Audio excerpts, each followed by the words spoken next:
전쟁 중인 나라에 가라고. 제정신이야? 도대체 생각이란 걸 하긴 한 거야? 여기가 어떤 상황인지 뻔히 알면서도 가라는 건 무책임하기 짝이 없잖아. 차라리 일본이나 중국처럼 안전한 곳으로 보내야 하는 거 아니야? 당장 학교에 찾아가서 따져야겠어. 이게 말이 된다고 생각해? 여기 미국의 고등학생과 그 부모님이 수학여행 장소 문제로 갈등을 겪고 있다고 하는데요. 그들의 이야기를 한번 들어보겠습니다. 안녕하세요. 저는 뉴욕 할렘가에 위치한 공립고등학교 11학년에 재학 중인 데이지입니다. 저희 학교는 단순한 교육기관을 넘어 특별한 사명을 가지고 탄생했답니다. 우리 학교의 설립 이야기는 2001년 한국에서 시작되었어요. 설립자께서 당시 한국의 한 중학교에서 원어민 교사로 활동하셨는데 그곳에서 마주한 한국의 교육 문화에 깊은 감명을 받으셨다고 해요. 특히 학생들이 보여준 스승에 대한 존경심과 예의 바른 태도는 그분의 교육관에 큰 영향을 미쳤죠. 이 소중한 경험을 바탕으로 2005년 그분은 뉴욕 할렘가의 저소득층 학생들에게도 양질의 교육 기회를 제공하고자 우리 학교를 설립하셨습니다. 한국에서 배운 교육의 가치를 미국의 교육 현장에 접목시키고자 하는 특별한 비전을 가지고 말이죠. 우리 학교 설립의 뿌리에는 교장 선생님의 특별한 교육 철학이 깊이 자리 잡고 있습니다. 도심 지역 교육의 질적 향상을 고민하시던 교장 선생님께서는 한국에서의 경험을 통해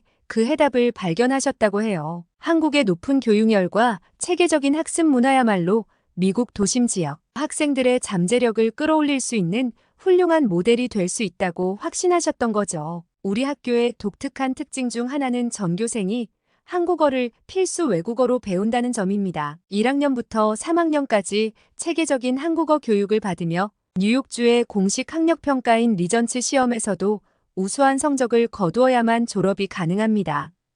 이러한 교육과정 덕분에 저희 학생들은 자연스럽게 한국 문화에 깊은 관심을 가지게 되었고 나아가 동아시아의 풍부한 역사와 문화에 대한 이해도 넓히고 있습니다. 이는 일반적인 미국 학생들과 차별화되는 우리 학교만의 강점이 되었죠. 특히 자랑스러운 점은 우리 학교가 전국적으로 14개의 자매 학교를 운영하고 있다는 사실입니다. 매년 각 학교에서 우수학생 20명을 선발해 한국으로 수학여행을 보내는 특별 프로그램은 학생들에게 직접 한국 문화를 체험하고 배울 수 있는 소중한 기회가 되고 있습니다. 우리 학교의 한국 수학여행 프로그램은 학생들 사이에서 꿈의 기회로 불릴 만큼 인기가 높답니다. 하지만 선발되기가 쉽지만은 않죠. 우수한 학업 성적은 물론이고 특히 한국어 실력이 뛰어나야 선발될 가능성이 높거든요. 저는 중학교 시절부터 이 프로그램에 선발되는 것을 목표로 정말 열심히 공부해왔어요. 최근 미국에서 K-팝, K-드라마를 비롯한 한국 문화가 큰 인기를 얻으면서 우리 학교의 성부적인 한국어 교육 과정은 더욱 빛을 발하게 되었죠. 개교 당시에는 독특하게만 여겨졌던 우리 학교의 한국 문화 중심 교육이 이제는 시대를 앞서 내다본 해안이었다는 평가를 받고 있어요. 저뿐만 아니라 제 친구들도 이 특별한 기회를 잡기 위해 한국어 공부에 매진하고 있고 다른 과목들도 열심히 공부하고 있답니다. 우리에게 한국 수학여행은 단순한 여행이 아닌 꿈을 향한 도전이자 목표가 되었거든요. 하지만 제가 이토록 열정을 쏟고 있는 이 도전을 못마땅하게 여기시는 분들이 계세요. 바로 제 부모님이십니다. 저희 가정 환경은 다소 특별한 편이에요. 할렘가에 사시는 부모님은 매일의 생계를 꾸리느라 바쁘신 데다 다른 나라의 문화나 교육에 대한 관심을 가질 여유가 없으셨죠. 우리 학교가 추구하는 학교와 가정의 협력을 통한 학생 성장이라는 이상적인 교육 모델을 실천하기가 쉽지 않은 상황이었어요. 사실 부모님은 제가 학업에 몰두하는 것조차 그다지 반기지 않으셨어요. 당장의 생활이 빠듯한 상황에서 자녀의 공부는 사치처럼 여겨지셨나 봐요. 하물며 외국으로의 수학여행은 감히 상상도 할 수 없는 일이었죠. 하지만 저는 포기하지 않았어요. 이 기회야말로 제 인생의 새로운 지평을 열어줄 소중한 전환점이 될 거라 믿었거든요. 그래서 한국어 공부에 더욱 매진했고 다른 과목들도 열심히 공부했어요. 까다로운 인터뷰 과정도 최선을 다해 준비했죠. 그리고 마침내 그토록 기다리던 발표날이 왔어요. 제 이름이 최종 선발 명단에 있는 걸 확인했을 때의 그 기쁨이란 마치 작은 기적을 마주한 것처럼 가슴이 벅차올랐답니다. 열심히 준비한 많은 학생들 중에서 저와 제 친한 친구 제니퍼가 최종 선발되었다는 사실에 정말 가슴이 터질 것 같았어요. 이 기쁜 소식을 하루 종일 간직하다가 마침내 하교 후 숨도 제대로 못 고르고 집으로 뛰어들어갔죠. 하지만 제 기쁨에 찬 발표와 함께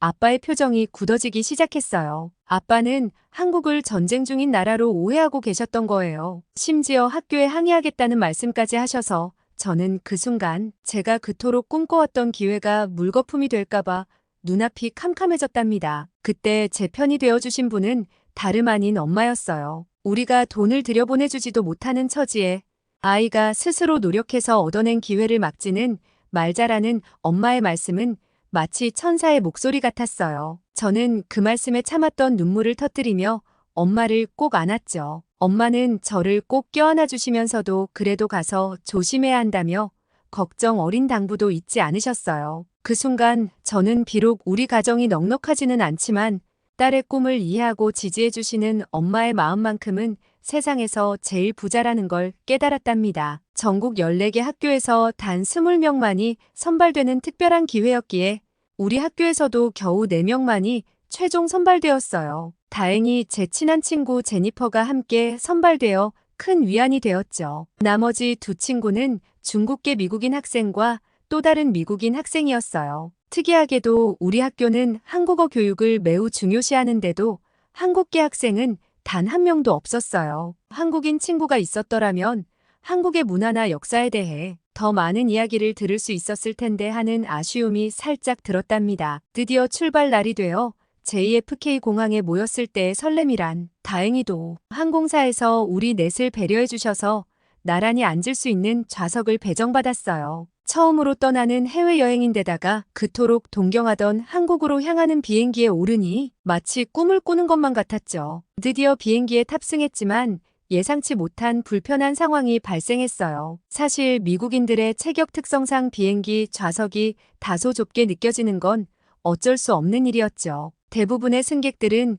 이러한 상황을 이해하고 서로를 배려하며 조용히 비행을 시작했답니다. 하지만 우리 일행 중 중국계 학생의 태도가 걱정되기 시작했어요. 출발 전부터 자리가 좁다며 불평을 늘어놓더니 특히 마치 우리의 체격 때문에 자신이 불편하다는 듯한 눈빛으로 쳐다보며 말하는 모습이 너무나 불쾌했거든요. 더 황당한 것은 그 학생이 오히려 우리 일행 중 가장 작은 체구였음에도 제 앞자리에 앉자마자 의자를 최대한 뒤로 젖혀버린 거예요. 다른 승객들은 서로를 배려하며 참고 있는데 오히려 가장 여유 있는 공간을 가진 학생이 이런 행동을 보이니 당황스러웠죠. 의자가 뒤로 젖혀지면서 저의 무릎은 앞좌석과 닿을 듯 말 듯한 아슬아슬한 상황이 되었어요. 결국 참다 못해 최대한 정중하게 의자를 조금만 앞으로 당겨주실 수 있을까요?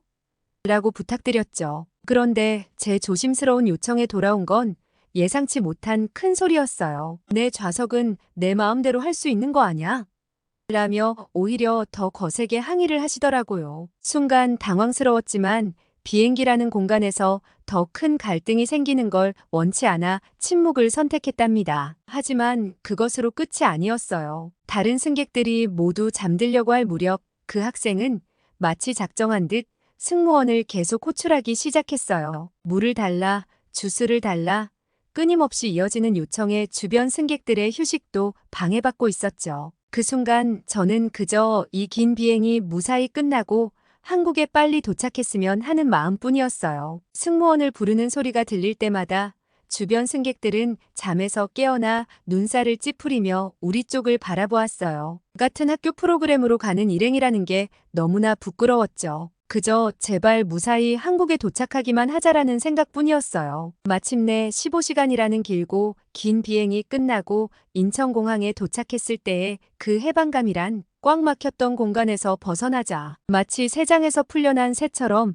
가슴이 탁 트이는 기분이었답니다. 그때서야 제니퍼가 재미있는 이야기를 해주었어요. 알고 보니 그 친구는 중국 학생의 소란스러운 행동에 질려서 이어폰을 꽂고 도깨비라는 한국 드라마에 푹 빠져 비행 시간을 보냈다네요. 로맨스는 물론이고 판타지 요소까지 더해진 드라마의 매력을 신나게 설명하는 제니퍼를 보니 한편으로는 너는 참 편하게 왔구나 하는 살짝 질투 섞인 생각도 들었어요. 드디어 도착한 인천공항은 그동안 한국 드라마나 영상에서만 보던 곳이었어요. 실제로 보니 그 웅장한 규모와 최첨단 시설에 모두가 입을 다물지 못했죠. 특히 이곳저곳을 돌아다니는 안내 로봇들과 어디서나 빵빵하게 터지는 무료 와이파이는 우리를 완전히 매료시켰어요. 미국도 선진국이라고 하지만 이런 빠르고 편리한 시스템은 처음이었거든요. 우리는 너무 신기해서 연신 사진을 찍어 페이스북에 올리며 이 놀라운 경험을 공유하기 바빴답니다. 그런데 비행기에서부터 불편했던 중국 학생이 또 시작했어요. 팔짱을 끼고서 우리를 촌스럽다는 듯이 쳐다보는 게 아니겠어요? 비행기에서부터 쌓인 불편한 감정 때문에 저도 모르게 왜 그렇게 쳐다보시나요? 라고 따지듯 물었죠. 그러자 그 학생이 중국 베이징의 다신공항이 여기보다 훨씬 좋고 최첨단이라며 마치 우리가 세상 물정을 모르는 것처럼 얘기하는 거예요. 너희는 중국을 못 가봐서 모르는 거야 라는 말투는 정말 불쾌했죠. 그런데 더 놀라운 건 제 친구 제니퍼가 갑자기 그 의견에 동조하는 듯한 발언을 한 거예요. 다신공항에 가봤다면서 정말 좋았다고 말하는데 순간 혹시 내가 잘못 생각하고 있나?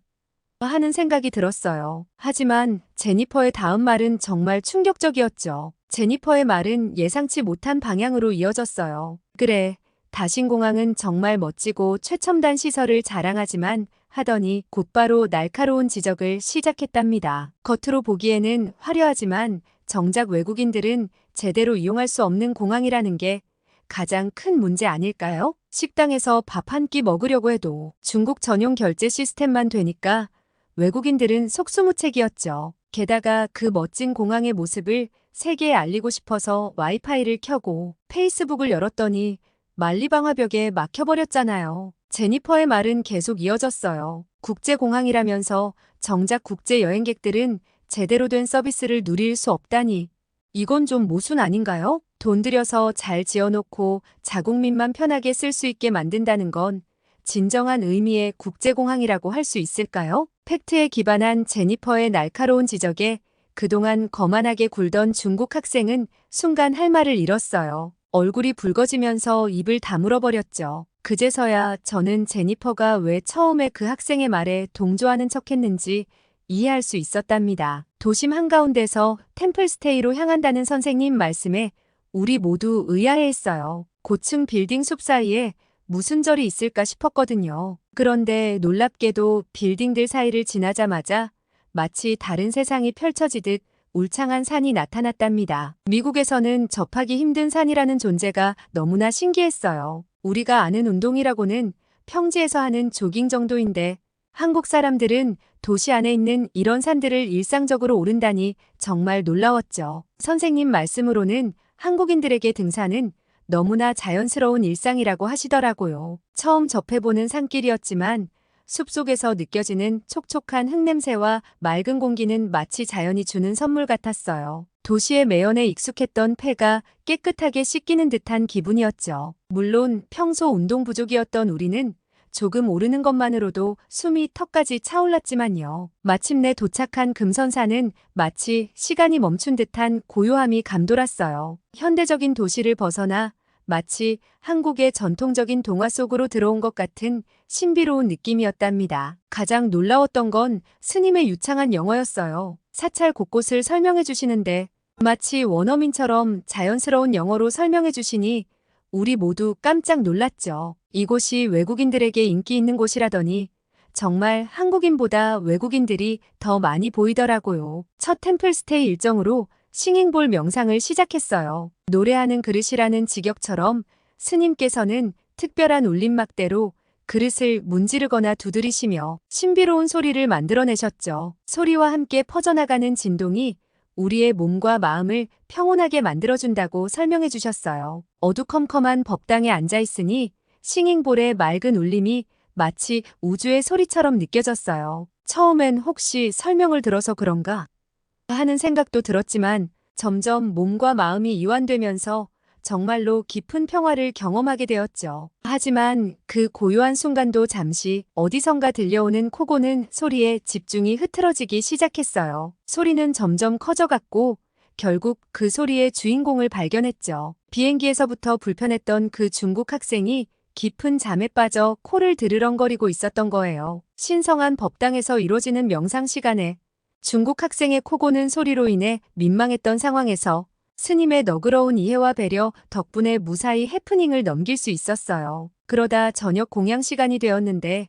스님께서 불교의 살생금지 계율에 따라 모든 음식이 채식이라고 말씀하시는 순간 솔직히 마음이 싱숭생숭해졌어요. 한국에 오기 전부터 꿈꿔왔던 맛있는 한국 음식에 대한 기대가 채식이라는 두 글자 앞에서 순식간에 무너져 내렸거든요. 하지만 식당에 들어서는 순간 제 선입견이 얼마나 잘못되었는지 깨달았답니다. 테이블 위에는 상상도 못했던 화려하고 다채로운 음식들이 가득했어요. 각양각색의 나물들과 섬세하게 준비된 요리들은 마치 무지개처럼 색색이 반짝였고 하나하나가 예술작품 같았죠. 지금까지 제가 먹어본 어떤 채식 요리보다도 풍성하고 정성스러워 보였어요. 뷔페식으로 차려진 사찰 음식들은 마치 한국 전통 음식의 작은 박물관 같았어요. 윤기가 자르르 흐르는 하얀 쌀밥부터 노란 호박나물, 고소한 두부조림, 아삭한 무나물, 구수한 된장국, 매콤한 김치, 신선한 양배추, 바삭한 김부각까지 각각의 음식들이 저마다의 개성을 뽐내고 있었죠. 과연 맛있을까?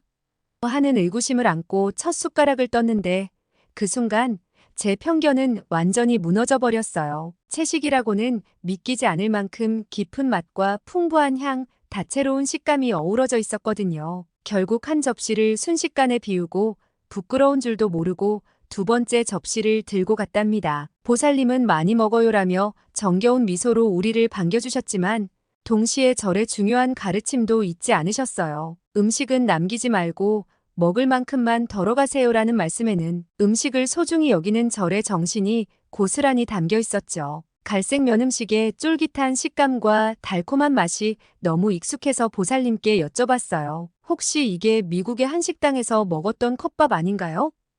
제가 자주 가던 한식당에서 비슷한 음식을 즐겨 먹었거든요. 보살님께서는 부드러운 미소와 함께 설명해 주셨어요. 이건 잡채예요. 고구마로 만든 당면에 여러 가지 채소를 넣고 간장과 참기름으로 맛을 내는 한국의 전통 요리랍니다. 외국인들이 가장 사랑하는 사찰 음식 중 하나이기도 하죠. 그런데 갑자기 중국 학생이 끼어들었어요. 잡채는 원래 중국 요리야. 한국은 중국 문화를 따라한 거라고. 마치 기다렸다는 듯이 거침없이 말을 쏟아내는데 그동안의 무례한 행동에 더해 이번엔 보살님 앞에서까지 이런 발언을 하니 정말 참기 힘들었어요. 더구나 보살님께서 영어를 완벽하게 이해하신다는 걸 알면서도 저런 무례한 말을 하다니 보살님께서는 날카로운 지적 대신 따뜻한 미소와 함께 잡채의 역사와 의미를 차분히 설명해 주셨어요. 잡채라는 이름의 유래부터 시작하셨죠. 잡은 여러 가지가 섞인이라는 뜻이고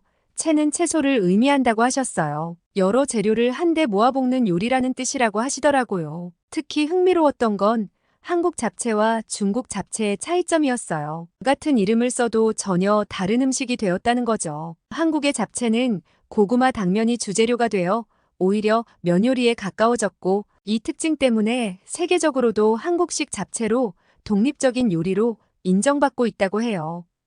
보살님께서는 중국 백과사전에서조차 한국의 잡채를 조선식 잡채라는 별도의 항목으로 구분해 설명하고 있다고 하셨어요. 이는 두 음식이 이제는 완전히 다른 정체성을 가진 요리가 되었다는 것을 의미하는 거죠. 이렇게 차분하고 객관적인 설명을 들으니 음식의 기원을 둘러싼 소모적인 논쟁 대신 서로 다른 문화가 어떻게 발전하고 독자성을 가지게 되는지 이해할 수 있었어요. 보살님께서는 부드러운 미소를 띄우시며 덧붙이셨어요. 이곳은 전 세계에서 다양한 문화를 가진 사람들이 찾아오는 곳이에요. 그래서 저희도 각 음식의 역사와 문화적 배경을 정확히 이해하고 설명해 드리려고 많이 공부하고 있답니다. 전문가다운 해박한 지식과 겸손한 태도로 설명해 주시는 보살님의 모습에서 진정한 지혜가 느껴졌어요. 음식의 기원을 둘러싼 갈등을 부드럽게 풀어내시면서도 각 문화의 고유성과 가치를 인정하는 태도를 보여주셨거든요. 그동안 목소리 높여 자기 주장만 하던 중국 학생은 보살님의 차분한 설명 앞에서 더 이상 할 말을 찾지 못한 듯 했어요. 결국 조용히 자신의 식사에만 집중하더라고요. 아마도 보살님의 배려, 깊은 설명이 그의 마음에도 작은 깨달음을 주지 않았을까요? 맛있는 사찰 음식으로 마음이 풍요로워진 후 우리는 타종 체험을 하게 되었어요. 한 명씩 돌아가며 묵직한 나무채를 들고 거대한 종을 울리는데 그 순간은 정말 특별했답니다. 종을 칠 때마다 울려 퍼지는 웅장한 소리가 온몸을 관통하는 듯했고 그 진동이 발끝까지 전해져 오는 게 느껴졌어요. 해가 저물고 어둠이 내리자 또 다른 매력이 우리를 기다리고 있었죠. 밤 산책을 위해 마련된 야외 등불들이 절 전체를 은은하게 비추고 있었는데 그 광경이 마치 동화 속 한 장면 같았어요. 전통 등불 아래로 비치는 사찰의 모습은 신비롭고도 고요했죠. 맑은 하늘에 밝게 빛나는 달빛, 은은히 빛나는 전통 등불, 고즈넉한 절의 풍경이 어우러져 마치 시간이 멈춘 것 같은 순간이었어요. 한국에서의 첫밤이 이토록 아름다울 줄은 상상도 못했답니다. 마치 한국의 전통적인 아름다움을 모두 한자리에서 만난 것 같은 환상적인 밤이었죠. 이른 아침부터 서둘러 먹은 절밥도 맛있었지만 선생님의 서두르자는 말씀에 우리 모두 궁금증이 가득했어요. 도착한 곳은 바로 한복대였죠. 그 순간 제니퍼와 저는 서로를 바라보며 환호성을 지를 뻔했죠. 외국인들 사이에서 한복 체험은 정말 특별한 의미를 가지고 있거든요. SNS에서 한복을 입고 찍은 아름다운 사진들이 공유될 때마다 많은 외국인들이 꼭 해보고 싶은 한국 체험 1순위로 꼽을 정도니까요. 저희도 한국에 오기 전부터 버킷리스트의 가장 윗줄에 적어두었던 거예요. 이른 시간임에도 한복 대여점 앞은 이미 세계 각국에서 온 관광객들로 길게 줄이 이어져 있었어요. 저마다 다른 언어로 이야기를 나누며 설레는 마음으로 기다리는 모습이 마치 작은 지구촌 축제 같았답니다. 제니퍼와 저는 줄을 서서 기다리는 동안에도 어떤 한복을 입을까, 어떤 색이 잘 어울릴까 하며 들뜬 마음을 감추지 못했어요. 설렘 가득한 한복 체험을 앞둔 그 순간 또다시 중국 학생의 돌발 발언이 시작됐어요. 한복도 사실은 중국 옷에서 따온 거야 라며 마치 준비해온 것처럼 말을 꺼내더라고요. 특히나 이해할 수 없었던 건 우리 모두 같은 학교에서 3년 동안 한국어는 물론 동아시아의 문화와 역사를 배워왔다는 점이에요. 수업 시간에 각 나라의 고유한 문화적 특징과 발전 과정을 배웠을 텐데 왜 이렇게 중국의 영향력만을 주장하는지 정말 의아했죠. 결국 제니퍼가 참지 못하고 폭발해버렸어요. 도대체 왜 한국 수학여행에 지원한 거야? 모든 게 중국 것이라고 생각한다면 중국으로 가지 그랬어? 왜 여기 와서 매번 트집을 잡는 거야? 제니퍼의 날카로운 지적에는 우리 모두가 공감하고 있던 답답함이 담겨 있었답니다. 평소 뛰어난 학업 실력과 깊이 있는 지식으로 선생님들의 신뢰를 받던 제니퍼가 이렇게 강하게 반응하자 중국 학생은 잠시 당황한 듯 얼굴이 붉어졌어요. 하지만 이내 더 거세게 반박하기 시작했죠. 한국은 늘 중국의 속국이었어. 라며 목소리를 높이더니 한복도 사실 중국의 전통 의상인 한푸에서 나온 거야 라고 주장하는 거예요. 특히 한푸에 대한 언급은 이전의 막연한 주장들과는 달리 뭔가 구체적인 근거가 있어 보여서 저도 모르게 귀가 쫑긋해졌답니다. 사실 저는 그동안 중국 학생의 일방적인 주장들이 불편했는데 이번에는 혹시 하는 생각이 들었어요. 한복과 한푸의 관계가 정말 궁금해졌거든요. 중국 학생이 내가 뭘 알아? 하는 식으로 큰 소리치자 제니퍼는 침착하게 심호흡을 한번 하고는 차분하게 설명을 시작했어요. 중국의 진정한 전통 의상이 무엇인지 먼저 알아야 할 것 같네요. 중국을 대표하는 전통 의상은 치파오예요. 그런데 갑자기 왜 한푸를 들고 나오는 걸까요? 혹시 전 세계적으로 한복이 인정받고 사랑받다 보니 이제 와서 한복의 정체성을 흔들어 보려는 건 아닌가요? 제니퍼의 날카로운 지적은 계속 이어졌어요. 한복과 한푸는 기본 구조부터가 완전히 달라요. 한복은 상의와 하의가 분리된 투피스 형태로 발전했죠.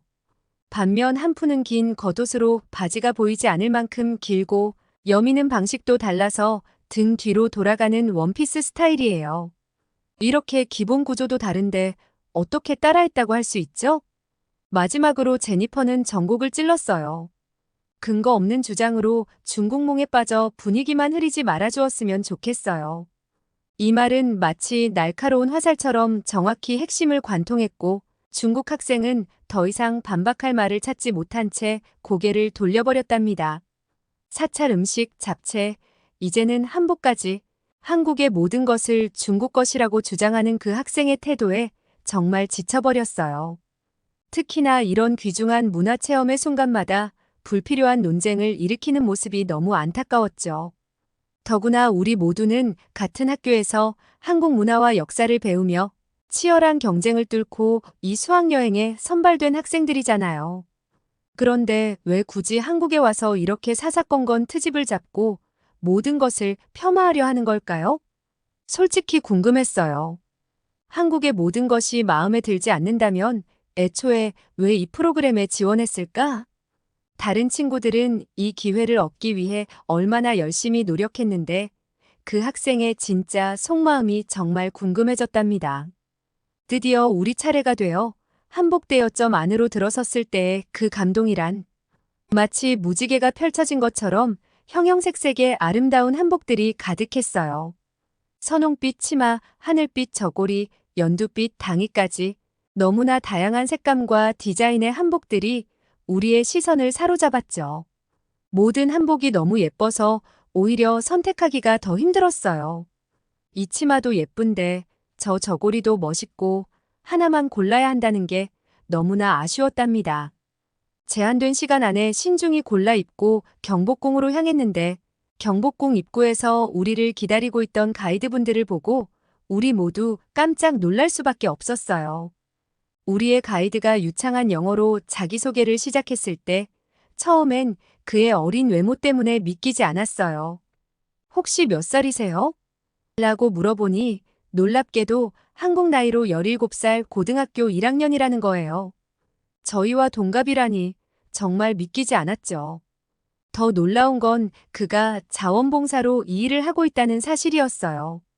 한국의 역사와 문화를 외국인들에게 알리고 싶어서 스스럼 없이 봉사활동에 참여하고 그것도 유창한 영어로 설명할 수 있다니 저는 문득 우리 미국 친구들을 떠올려 봤어요.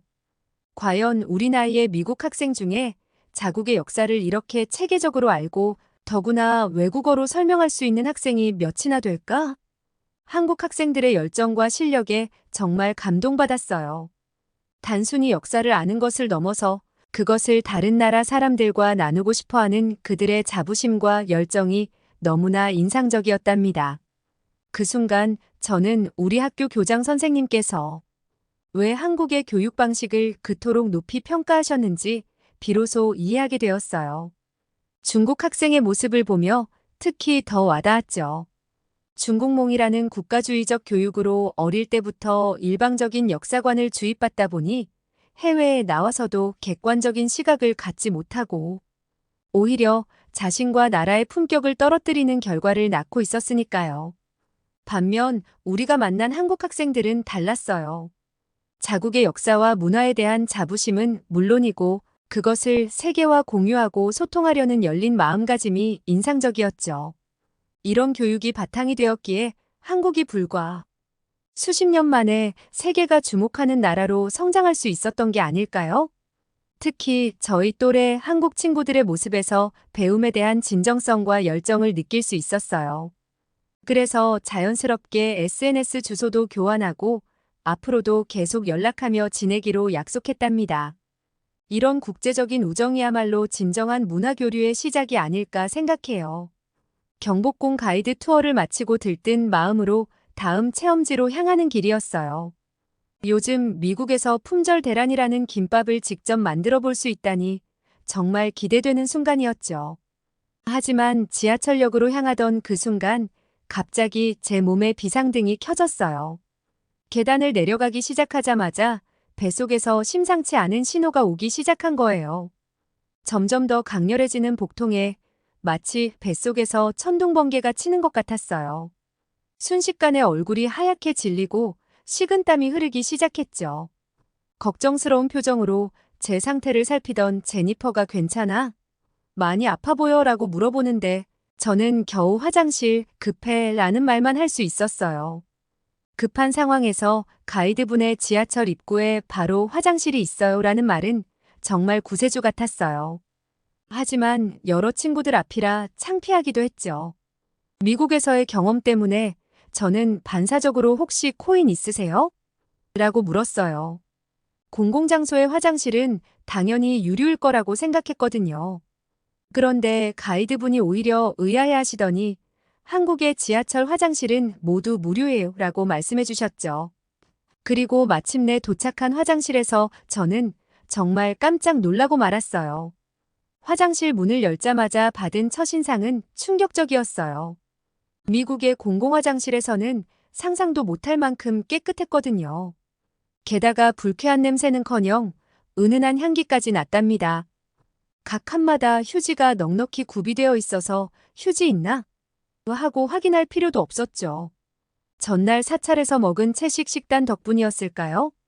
평소 화장실 가기가 힘들었는데 이날은 정말 속이 다 시원해지는 느낌이었어요.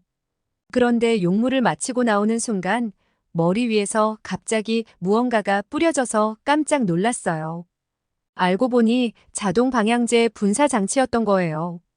한국의 공공화장실은 이렇게 세세한 부분까지 신경 쓰고 있다니 깨끗한 시설의 방향제까지 정말 감동이었답니다. 정말 놀라웠어요. 보통 지하철 화장실이라고 하면 어쩔 수 없이 가는 곳이라는 인식이 강한데 한국의 지하철 화장실은 그 고정관념을 완전히 깨버렸거든요. 특히 천장에서 자동으로 뿌려지는 방향제는 마치 고급 백화점이나 호텔에서나 볼 법한 서비스잖아요. 게다가 무료라니. 한국 사람들은 정말 대단한 것 같아요.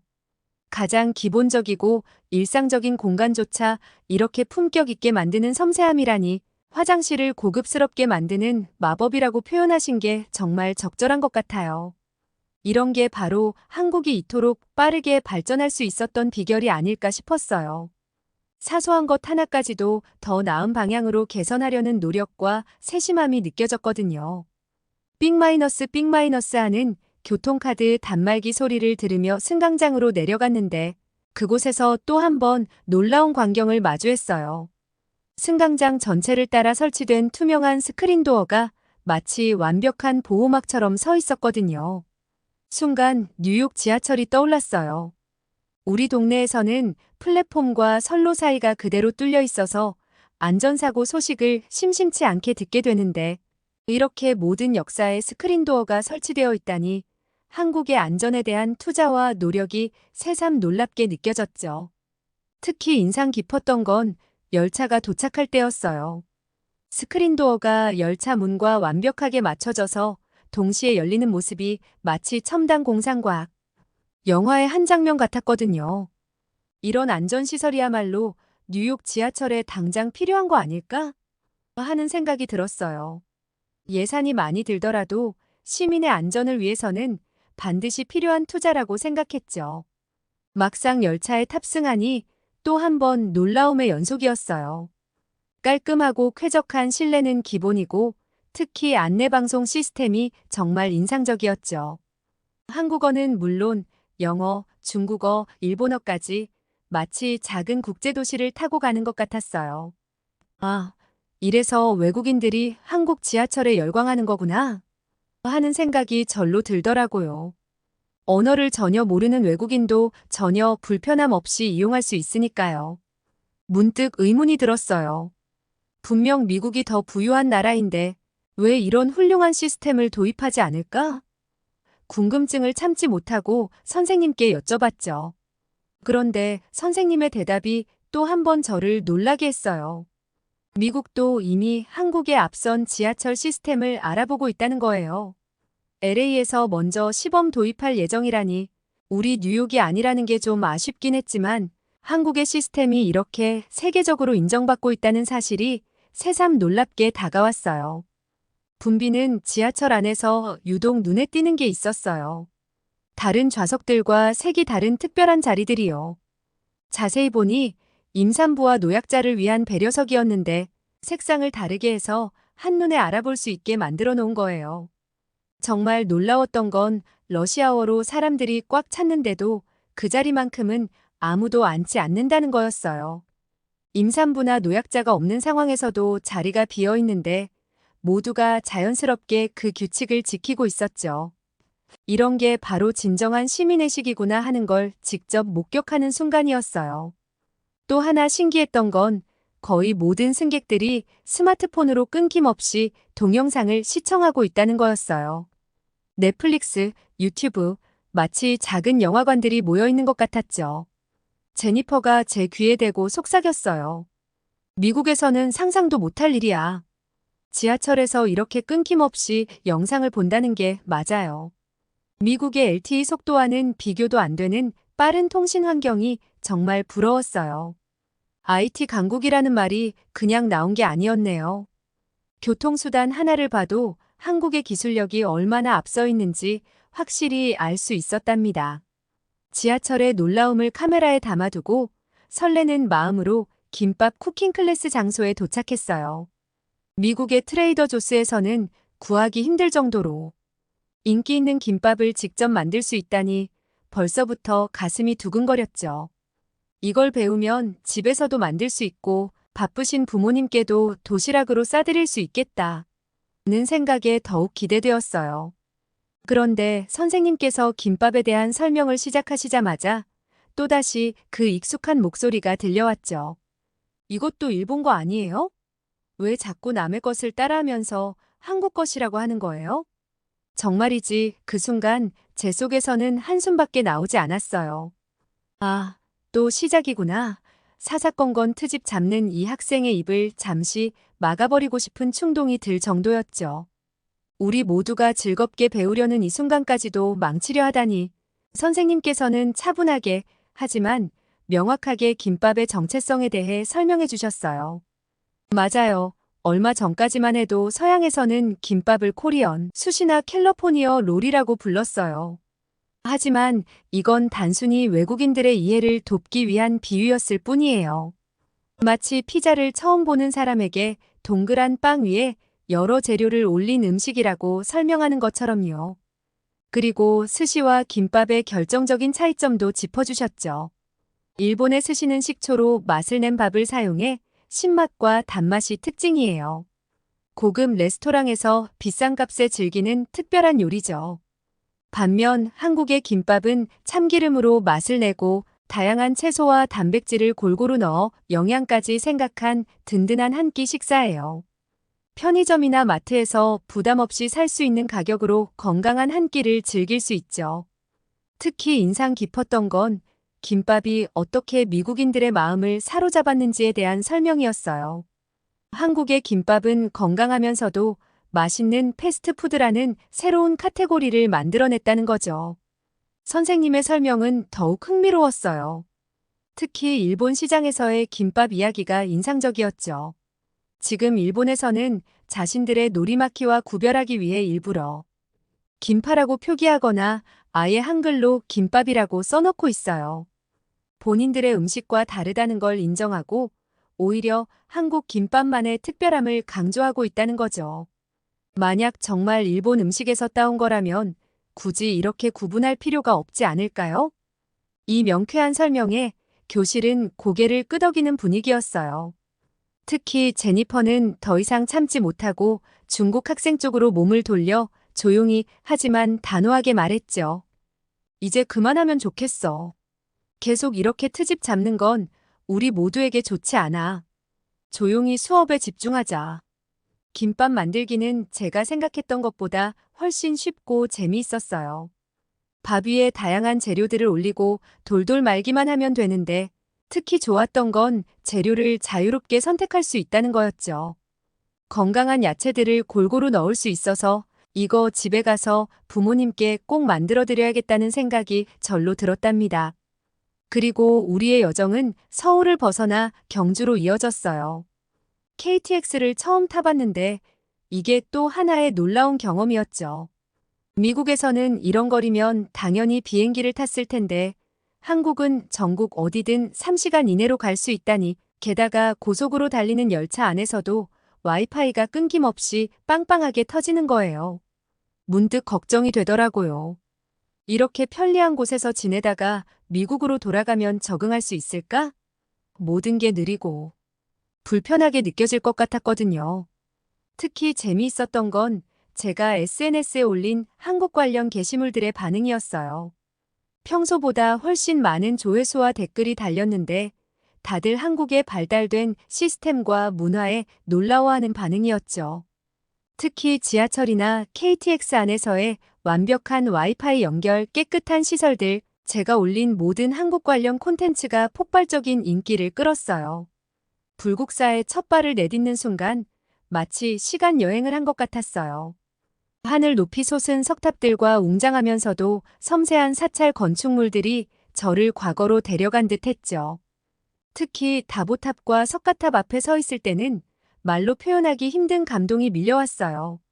수백 년 전 장인들이 하나하나 정성 들여 새긴 조각들, 완벽한 균형미를 자랑하는 건축 양식, 현대의 첨단 기술로도 쉽게 따라할 수 없을 것 같은 섬세함이 느껴졌죠. 푸른 산들로 둘러싸인 사찰의 모습은 마치 한 폭의 수채화 같았어요. 그리고 석굴암마, 그 거대한 부처님 상을 처음 마주했을 때의 그 순간을 절대 잊지 못할 거예요. 동굴 속에서 마주한 부처님의 고요하고 평화로운 미소, 완벽한 비례와 균형, 어떻게 천년도 더 된 예술품이 이토록 완벽할 수 있을까요? 그 순간, 저는 한국의 찬란했던 역사와 문화적 위대함을 온몸으로 느낄 수 있었답니다. 경주 시내를 거닐다 마주한 첨성대는 제게 특별한 깨달음을 주었어요. 처음에는 이렇게 작은 건축물이 왜 이토록 유명할까? 하고 의아했던 것도 사실이에요. 하지만 가이드의 설명을 들으며 점점 놀라움을 감출 수 없었죠. 이것이 세계에서 가장 오래된 천문대 중 하나라고요? 서기 7세기, 우리가 과학을 생각조차 못하던 시절에 이미 한국의 신라인들은 별을 관측하고 하늘의 움직임을 연구했다는 사실이 믿기지 않았어요. 돌을 하나하나 쌓아 만든 이 정교한 구조물을 보며 당시 신라인들의 뛰어난 과학 지식과 건축 기술에 감탄하지 않을 수 없었죠. 특히 인상 깊었던 건 현대 도시 한가운데 당당히 서 있는 이 고대의 과학 시설이었어요. 주변의 현대적인 건물들과 첨성대가 만들어내는 특별한 조화, 마치 과거와 현재가 자연스럽게 대화를 나누는 것 같았죠. 이곳을 보며 문득 깨달았어요. 한국은 단순히 K-팝이나 첨단 기술의 나라가 아니라 오래전부터 과학과 예술, 문화가 깊이 뿌리내린 나라라는 것을요. 현대의 발전된 모습 이면에는 이런 찬란한 역사와 지혜가 바탕이 되어 있다는 걸 알게 되었답니다. SNS에 올린 한국 여행 컨텐츠가 폭발적인 반응을 얻으면서 저는 뜻하지 않게 작은 인플루언서가 되어 있더라고요. 지하철의 최첨단 시스템부터 고즈넉한 절의 풍경, 맛있는 김밥 만들기, 경주의 찬란한 문화유산까지 제가 경험한 모든 순간들이 많은 사람들의 관심을 받았어요. 특히 좋았던 건 제가 올린 게시물을 통해 많은 사람들이 한국에 대해 새롭게 알게 되었다는 거예요. 단순히 K-팝이나 드라마로만 알던 한국의 더 깊은 모습을 제가 소개할 수 있다는 게 정말 뿌듯했죠. 마치 제가 작은 문화 홍보대사가 된 것 같은 기분이었어요. 미국으로 돌아온 지금도 한국에 대한 저의 열정은 식을 줄 모르고 있어요. 오히려 더 깊이 있게 한국어를 공부하게 되었고, 한국 문화에 대해서도 더 많이 알아가고 싶어졌죠. 이제는 제게 새로운 꿈이 생겼어요.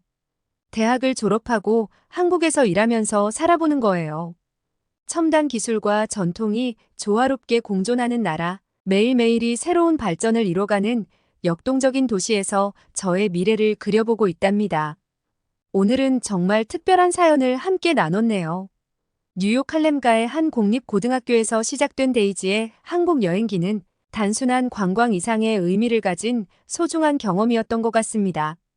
데이지의 다음 이야기가 정말 기대됩니다. 그녀가 꿈꾸는 한국에서의 새로운 삶이 어떤 모습일지 앞으로의 이야기도 함께 나눌 수 있기를 바랍니다. 오늘도 감동 카페인을 찾아주신 여러분 감사합니다. 더 따뜻하고 감동적인 이야기로 다음 시간에 찾아뵙겠습니다. 구독과 좋아요, 그리고 여러분의 소중한 댓글도 기다리고 있겠습니다. 감사합니다. 여기 영국의 한 유명 대학교 교수가 한국은 정말 독특한 민족이라며 강의를 펼치고 있는데요. 이 이야기를 듣던 한 영국인 학생이 소름이 돋는다는 듯 입을 틀어막고 있습니다. 과연 이 교수는 무슨 말을 했던 걸까요? 오늘의 사연 시작하겠습니다. 안녕하세요. 저는 케임브리지 대학교 동아시아학과 3학년에 재학 중인 에밀리 박이에요. 영국에서 태어나고 자랐지만 제 입맛은 완전 토종 한국인이랍니다. 우스운 이야기죠? 이건 다 우리 어머니 덕분이에요. 어머니는 원래 서울의 대학병원 응급실에서 간호사로 일하셨어요. 2000년대 초반 영국의 의료자선단체에서 파견된 의사들이 한국을 방문했을 때 우연히 아버지를 만나셨죠. 아버지는 그 단체의 외과 의사였는데 6개월간의 봉사기간 동안 어머니와 함께 일하면서 서로에게 빠져들었대요. 처음엔 언어도 안 통하고 문화도 달라 힘들었다고 해요. 하지만 아버지가 한국어를 열심히 배우고 어머니도 영어 공부에 매진하면서 조금씩 가까워졌대요. 봉사 기간이 끝나갈 무렵 두 분은 서로 떨어질 수 없다는 걸 깨달았고 결국 어머니가 영국행을 결심하셨어요. 2003년 어머니는 모든 걸 정리하고 아버지를 따라 영국 캠브리지로 건너가셨죠. 처음엔 영국 생활에 적응하기 힘들었대요. 날씨도 음식도 사람들의 태도도 모든 게 낯설었거든요. 하지만 아버지의 지지와 사랑 덕분에 조금씩 자리를 잡아가셨고 1년 후인 2004년에 저를 낳으셨어요. 어머니는 늘 말씀하셨죠. 에밀리야, 내가 태어났을 때 비로소 이곳이 내 집이라는 걸 느꼈단다. 그렇게 어머니는 영국에서 새 삶을 시작하셨지만 한국의 전통과 문화를 잊지 않으셨어요. 특히 음식은 어머니가 고향의 향수를 달래는 방법이자 저에게 한국의 정체성을 심어주는 수단이었죠. 그렇게 어머니는 영국에 정착하시면서 저를 키우셨어요.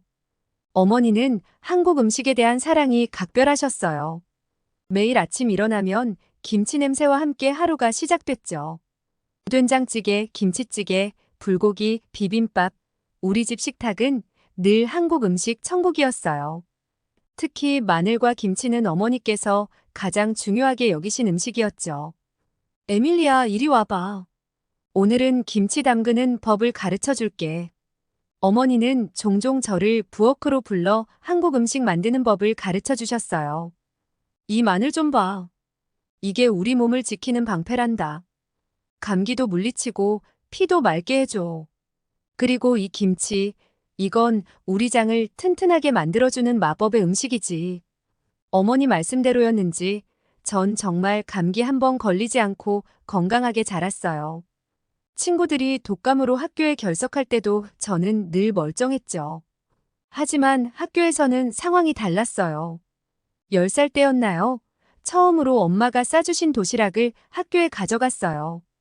김치볶음밥과 마늘종 무침이었죠. 점심시간에 신나게 도시락을 열었는데 으악! 이게 무슨 냄새야? 옆자리에 사라가 코를 막으며 소리쳤어요. 에밀리, 내 도시락에서 나는 거야? 너무 역겹다. 제이슨이 얼굴을 찌푸리며 말했죠. 순식간에 주변 친구들이 모여들어 제 도시락을 구경하기 시작했어요. 누군가는 이게 뭐야? 벌레 같아라며 김치를 가리켰고 또 다른 친구는 에밀리 냄새 좀 봐. 완전 마늘 덩어리네.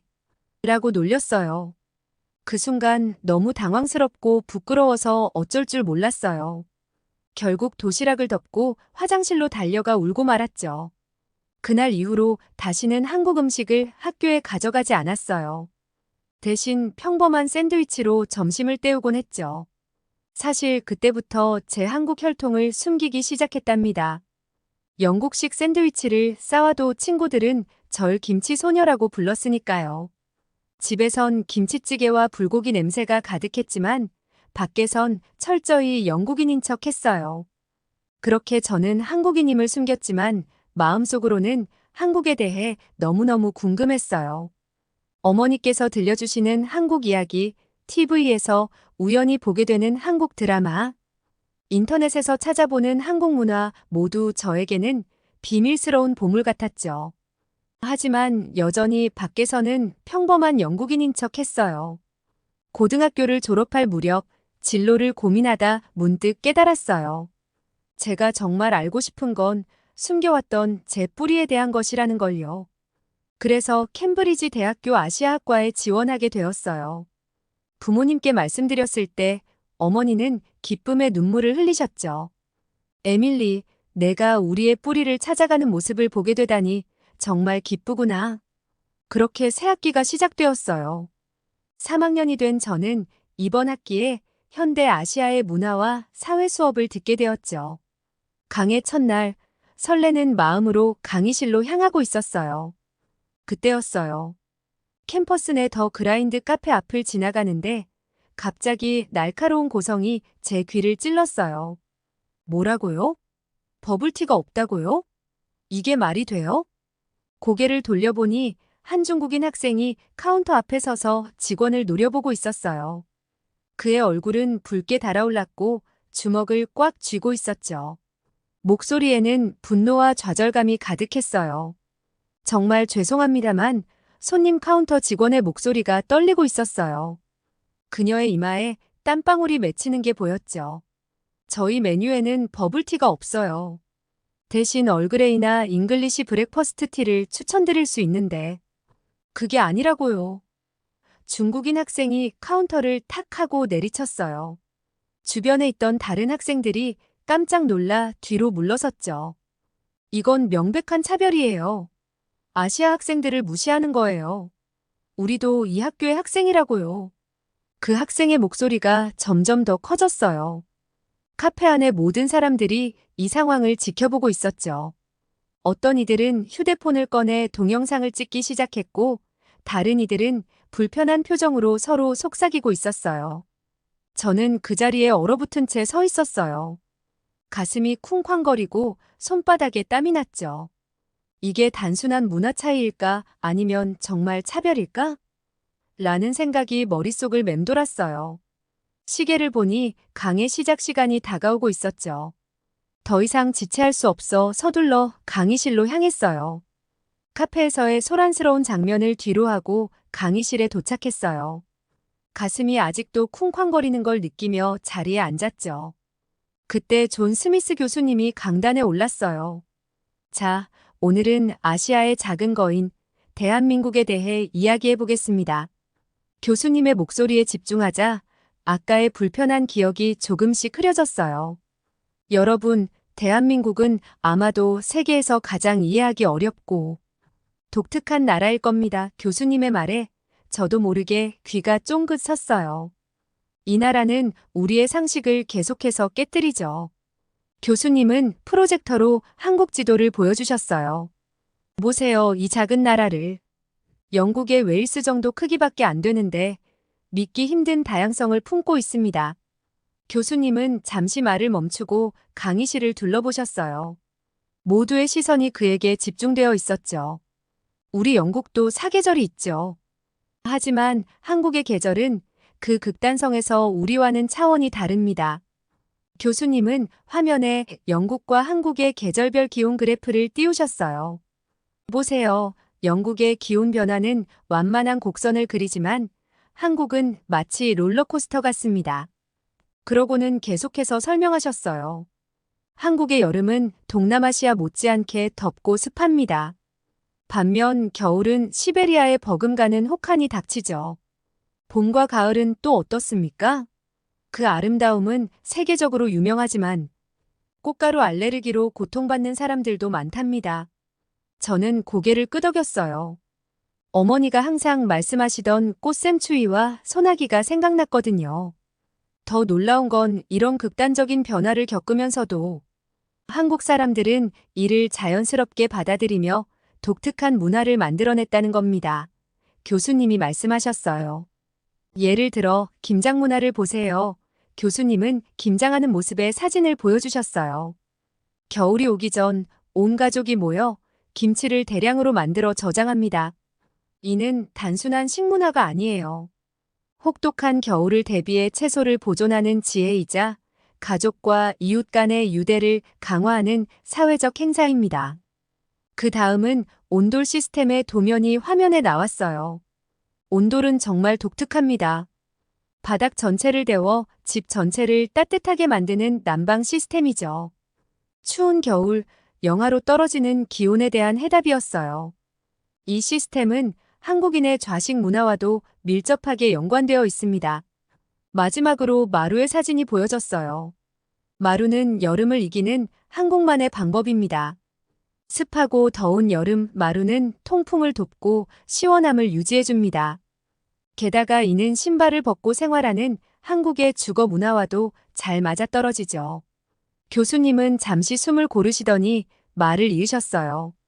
이처럼 한국인들은 극단적인 기후 변화에 단순히 적응한 것이 아니라 그것을 활용해 독특한 문화를 창조해냈습니다. 이런 창의성과 적응력이야말로 한국 문화의 핵심이라고 할 수 있겠네요. 교수님은 화제를 한국의 음식 문화로 옮기셨어요. 이제 한국의 독특한 식문화에 대해 이야기해 볼까요? 그러면서 새로운 슬라이드를 보여주셨어요. 여러분, 놀랍게도 한국인의 1인당 마늘 소비량은 세계 2위입니다. 교수님의 말씀에 강의실 전체가 술렁였어요. 중국에 이어 두 번째로 많은 양이죠. 하지만 인구 차이를 고려하면 사실상 한국인이 세계에서 마늘을 가장 많이 먹는다고 볼 수 있습니다. 그 말을 듣는 순간 저도 모르게 얼굴이 붉어졌어요. 어머니가 항상 마늘의 중요성을 강조하셨던 게 떠올랐거든요. 더 흥미로운 건 한국인들이 마늘을 사용하는 방식입니다. 교수님은 계속해서 설명하셨어요. 대부분의 나라에서 마늘은 향신료로 사용되죠. 요리에 풍미를 더하는 정도예요. 하지만 한국에서는 다릅니다. 교수님은 다양한 한국 음식 사진들을 보여주셨어요. 보세요. 김치, 된장찌개, 삼겹살, 이 모든 음식에 마늘이 주재료로 들어갑니다. 단순히 향을 내는 게 아니라 음식의 핵심 요소로 사용되는 거죠. 저는 그 말을 듣고 있자니 갑자기 입안에 마늘 맛이 느껴지는 것 같았어요. 어머니가 만들어주시던 음식들, 제가 그토록 사랑하면서도 동시에 부끄러워했던 그 맛. 마늘은 한국인들에게 단순한 음식이 아닙니다. 그들의 건강과 문화적 정체성을 상징하는 존재죠. 한국의 전통 의학에서는 마늘을 만병통치약으로 여기기도 했습니다. 그 순간 제 안에서 복잡한 감정이 일어났어요. 지금까지 숨겨왔던 제 식습관, 그리고 그것이 상징하는 제 정체성에 대한 부끄러움과 동시에 이렇게 독특하고 의미 있는 문화를 가진 것에 대한 자부심이 교차했죠. 교수님은 한국의 전통 의상으로 주제를 옮기셨어요. 이제 한국의 전통 의상인 한복에 대해 얘기해 볼까요? 스크린에 아름다운 한복 이미지가 나타났어요. 한복은 한국의 역사와 문화를 고스란히 담고 있는 의복입니다. 단순히 옷이 아니라 한국인의 미의식과 철학이 깃든 예술 작품이라고 할 수 있죠. 교수님은 한복의 우아한 선과 색채를 설명하시던 중이었어요. 보시다시피 한복의 부드러운 곡선은 한국인의 정서를. 그 순간 교수님의 말씀이 끝나기도 전에 갑자기 뒷자리에서 누군가 벌떡 일어났어요. 놀라서 돌아보니 아까 카페에서 소란을 피웠던 그 중국인 학생이었어요. 교수님, 잠깐만요. 그가 큰 소리로 말했어요. 한복에 대해 말씀하셨는데 사실 한복은 중국의 전통 의상에서 유래한 거예요. 우리 한족의 복식이 한반도로 전해진 거라고요. 순간 강의실이 쥐죽은 듯 조용해졌어요. 모두의 시선이 그 학생에게 쏠렸죠. 저는 가슴이 쿵쾅거리기 시작했어요. 정말 그런가? 하는 의문이 들면서도 왠지 모를 불편함이 느껴졌거든요. 교수님은 잠시 그 학생을 바라보시더니 부드러운 미소를 지으며 대답하셨어요. 좋은 지적입니다, 김군. 역사적으로 동아시아 의복 문화는 서로 영향을 주고받았죠. 하지만 한복에 대해 좀 더 자세히 설명해 드릴게요.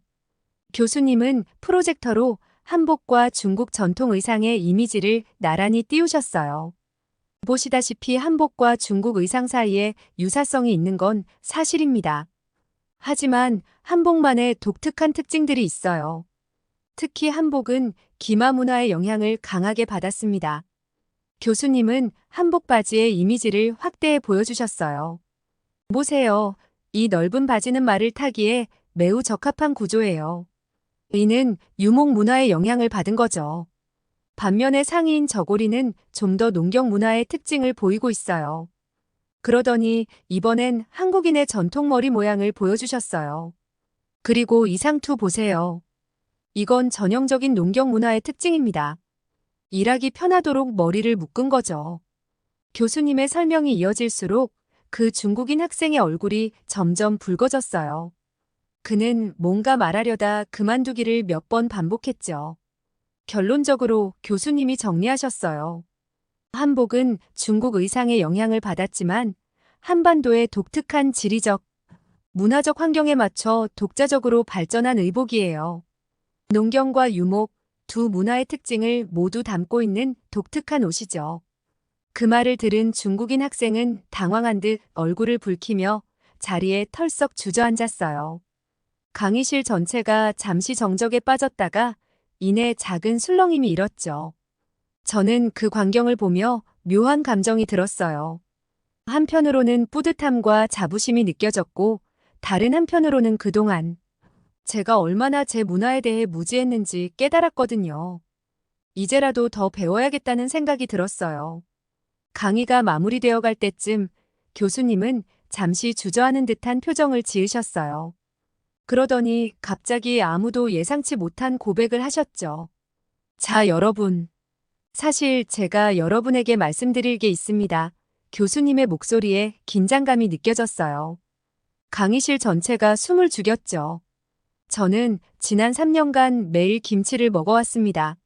순간 강의실이 술렁이기 시작했어요. 놀란 표정, 의아한 표정, 심지어 웃음을 참는 학생들도 있었죠. 교수님은 잠시 학생들의 반응을 지켜보시다가 말을 이으셨어요. 여러분, 웃지 마세요. 이건 정말 놀라운 경험이었습니다.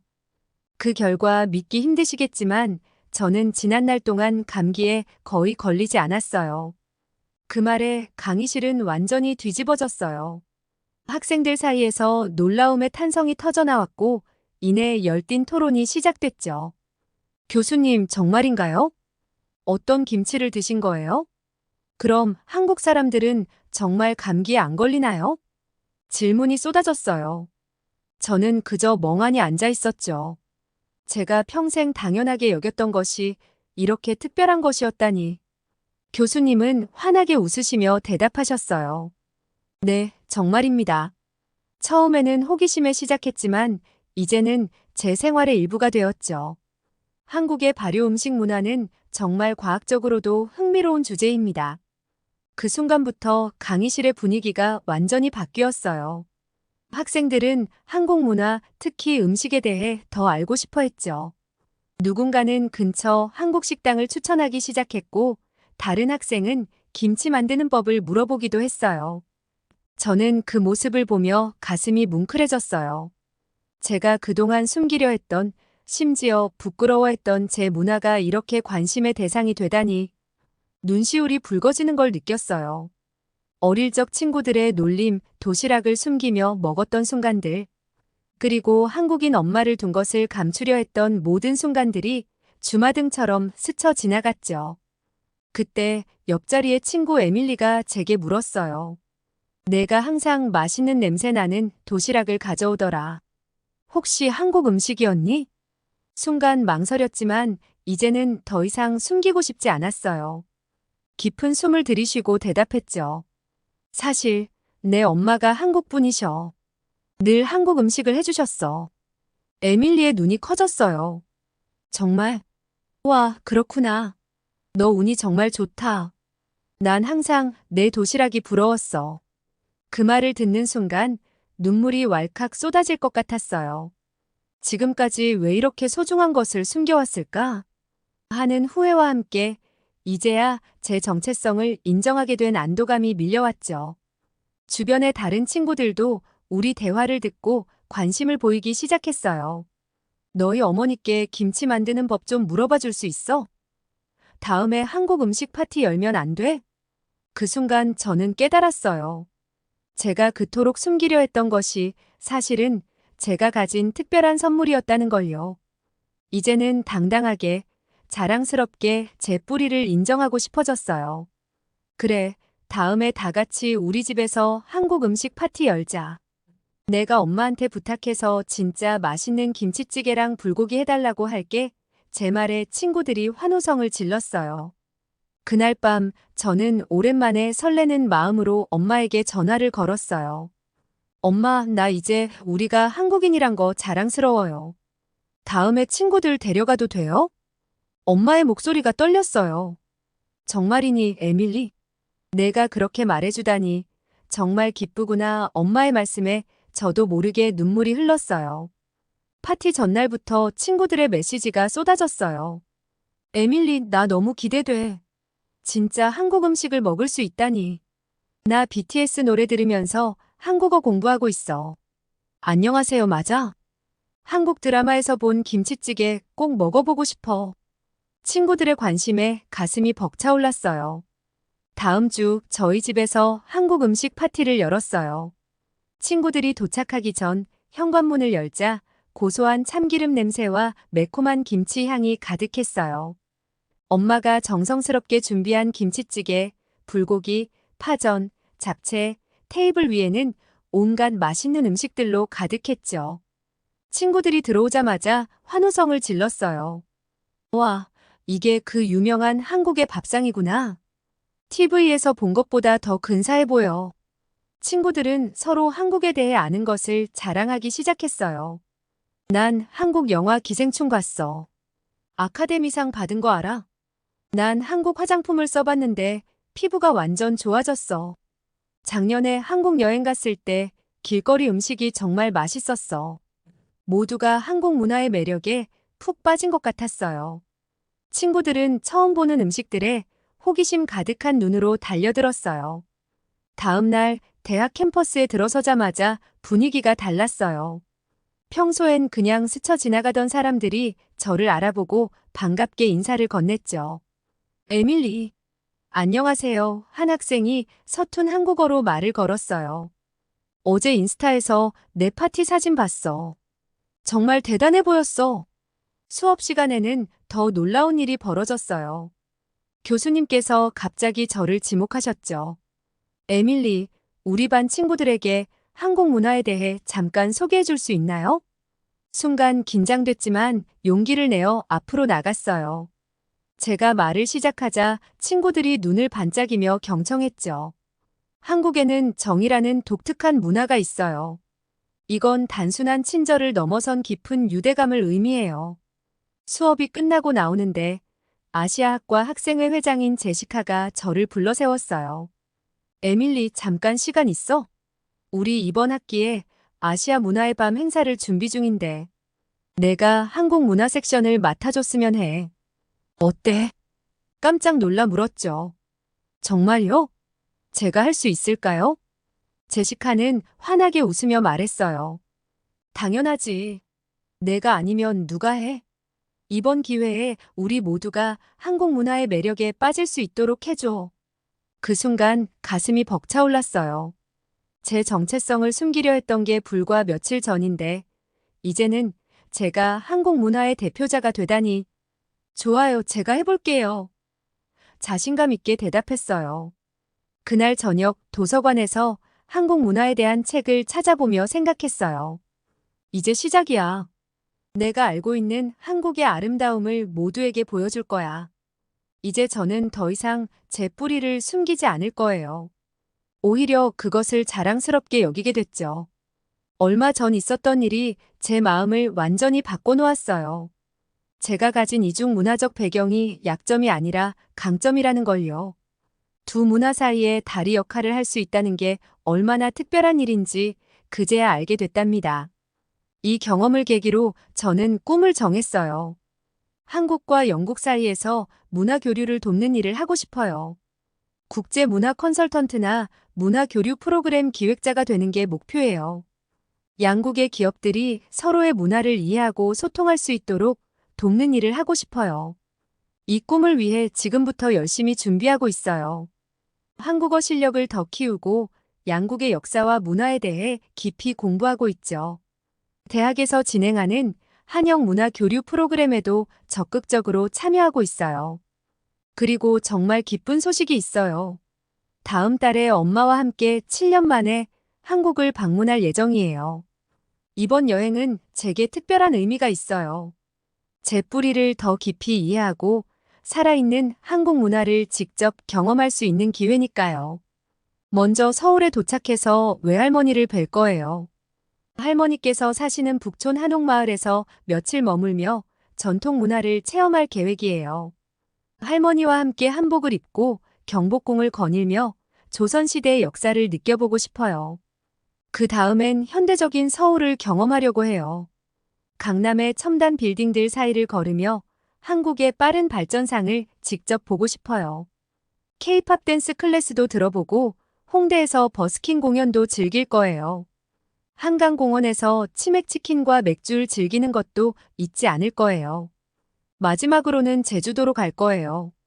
오름을 등반하며 화산섬의 독특한 지형을 탐험하고 올레길을 걸으며 제주의 아름다운 해안선을 감상할 계획이에요. 해녀 할머니들의 물질 시연도 보고 흑돼지 바비큐도 맛볼 거예요.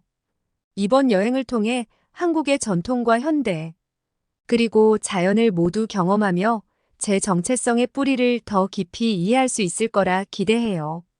이 모든 경험들이 제가 꿈꾸는 문화교류 전문가로서의 길에 큰 밑거름이 될 거라 확신합니다. 혹시 한국의 매력을 더 느낄 수 있는 좋은 곳이 있다면 소개 부탁드립니다. 그럼 다음 사연 시작합니다.